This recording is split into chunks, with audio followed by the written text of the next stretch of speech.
இன்னைக்கு வரைக்குமே ஜான் ஆரோக்கியசாமி என்ன சொல்றாரோ, அது ஜான் என்ன ஜான் பண்ணலாம், ஸ்கிரிப்ட் ஏதாவது எழுதி கொடுக்குறீங்களா, அந்த ஸ்கிரிப்டுக்கு நான் அதை வீடியோ பண்ணணுமா, ஸ்கிரிப்டுக்கு நான் அதை கையெழுத்து பண்ணுமா, இன்னுமே அந்த மோட்ல தான் இருக்காரு.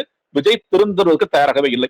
இன்னைக்கு அடுத்தபடியாக என்ன பண்ணிட்டாங்க, விஜய் வந்து வீடியோ கால் பேச ஆரம்பிச்சிட்டாரு. அதனால அப்படியே வரிசையா செய்தி வச்சு விஜய் பேச ஆரம்பிச்சிட்டாரு. தனுஷோட அம்மாட்ட பேசினாரு.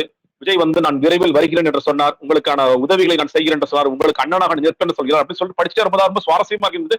கடைசியா ஒரு வரி, ஆனால் இதை தயவு செய்து வீடியோவாகவோ ஆடியோவோ பதிவு செய்யாதன்னு என்று கேட்டுக்கொண்டார். அந்த இடத்துல உடஞ்சு போச்சு. நீங்க என்னன்னா, நீங்க பொய் சொல்றதுக்கு முடிவு பண்ணிட்டீங்க. அதை வந்து அட்லீஸ்ட் வந்து ஒரு நம்புற மாதிரியாவது பொய் சொல்லுங்க. அந்த ஊடகங்களுக்கு, ஊடகங்கள் தான் சொல்ல மாட்டேன், அந்த பரப்புறாங்க இல்லையா, கட்சிக்குள்ள இருந்து இப்ப ஜான் ஆரோக்கியசாமி போன்ற ஆட்கள், இல்ல ஆதவ அர்ஜுனா போன்ற ஆட்கள் இந்த நியூஸ் எல்லாம் பரப்பி விடுறாங்கல்ல, அவங்கள்ட்ட நீங்க அட்லீஸ்ட் சோர்சஸ் சொல்லும் போதாவது கொஞ்சம் உண்மையா மக்கள் நம்புற மாதிரி சொல்லுங்க அப்படின்னு நம்ம சொல்ல வேண்டிய அவசியம் இருக்கு.